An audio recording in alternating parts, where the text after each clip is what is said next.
when you get on the search results page, there's a little icon there at the bottom left-hand corner of the page. It says Palms. Click on it.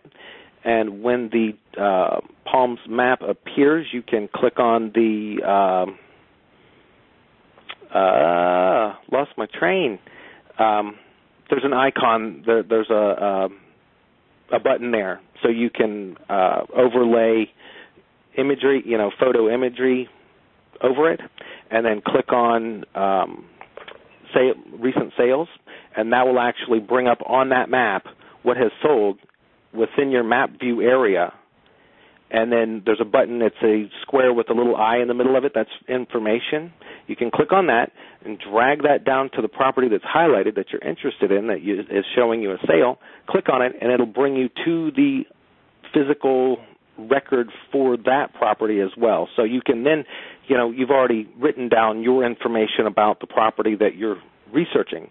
You can then research or look at that property record for that other property, compare the two, make sure that they're somewhat similar, and then make adjustments accordingly. But it's a handy little thing to be able to do. It makes creating comp properties very simple. It's something that I do for every single property that I look at. But back to the property at hand. Okay. Once I go through the official records, I go over to the appraiser's office. I find 3 or 4 comp properties comparable in, whatever means. I want to look at qualified sales versus qualified sales, as you had mentioned, because of the fact that we all know that if it's not qualified, it could be a relative that quick claim deeded it to somebody else. I saw 2 unqualified sales for this type of property for $34,000 last year at this time. So I'm assuming at auction these are probably going for $34,000 or $35,000. Yes, I would assume that as well. But this property, the actual judgment amount was close to $180,000. I didn't write down the exact amount because I figured we'd be going there and looking at it. Right. But it was close to $180,000. That was because her initial mortgage was $165,000, and then they've just started piling on fees. So that's why it's $199,000. Right. So, but I mean, that's just basically she bought at the high point in 2006. Right. So that is the amount that the bank is going to try to get at auction. They have at their discretion to accept less for the property. They do that, but it's not. It really comes down to a numbers play game. Okay. And as you had alluded earlier, asking about the pricing and why they would do that. Now, we all know that there's PMI insurance. So if someone such as Robin buys a house, puts 0 down, she has to pay for PMI. That gives the lender some assurances that in the event that she defaults, they'll get part of their money back.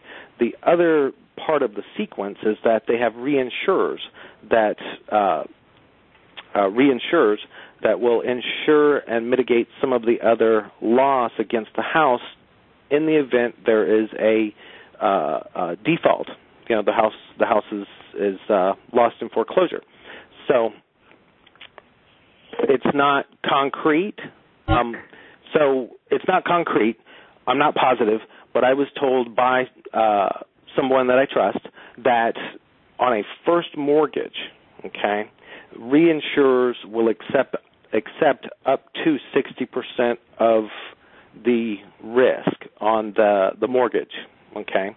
So if the lender has PMI and he's got a reinsurer involved who has a 60% issuance on the loan amount, why would they accept less for the property at auction? Because they know that in most instances, when that situation occurs, they'll get more than the 20% if they take possession of property and they resell it, okay?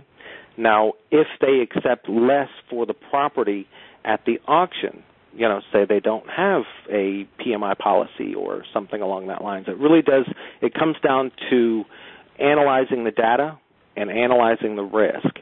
And sometimes it makes sense to let that property go at auction for less.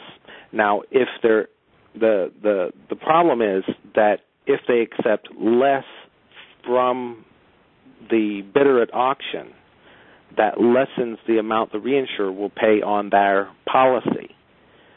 So that's what I've been told. That's what I've been led to believe, and that's from a person that I trust. Is that making sense to you guys?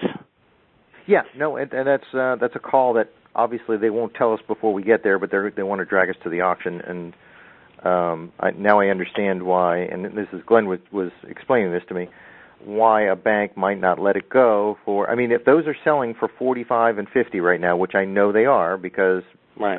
That's what the going rate is right now. Right. Basic economics would dictate if they could get 35 or 40 at an auction, they would do it instead of reclaiming it as an REO property, remarketing it, giving it to a broker, et cetera, and right. having a non-performing asset for another 3 or 4 months. Right. But now I can see why they might not do it, because they just got to play the game and get some money back from their PMI or their reinsurer. So that answers right. that question.